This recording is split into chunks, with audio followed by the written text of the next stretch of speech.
दराला शरीफ में 4 साला नींगर अली रज़ा भट्टीअ जे क़त्ल केस में गिरफ़्तार जवाबदारनि खे पुलिस गंबट जे थर्ड मजिस्ट्रेट जी अदालत सगोरीअ में पेश कयो, जिते मरहूम जे नींगर जे वारसनि जो इंसाफ़ ऐं कातिलनि खे सख़्त सज़ा ॾियण लाइ मुज़ाहिरो कयो वियो। मासूम अली रज़ा भट्टीअ जा कातिल अफ़ज़ाल अहमद फारूकी ऐं संदसि साथी नज़र मोहम्मद चांडियो खे पुलिस रिमांड लाइ अदालत सगोरीअ में पेश कयो।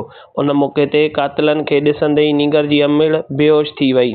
दरादा में क़त्ल थी वियल 4 साला मासूम नींगर अली रज़ा भट्टीअ जे माउ पीउ ॾाॾे भाउ वारसनि पारां अदालत आॾो उभ ॾारींदड़ इंसाफ़ लाइ दाऊं कंदा रहिया ऐं चवंदा रहिया त जवाबदारनि खे सख़्त खां सख़्त सज़ा ॾिनी वञे ऐं असांखे इंसाफ़ फ़राहम कयो वञे। ॿीअ सूरत में असां पाण मथां पेट्रोल हारे पाण खे बाहि ॾेई छॾींदासूं।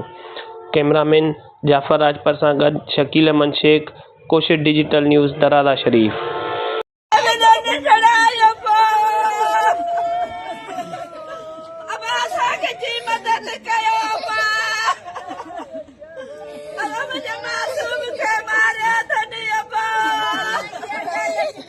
अब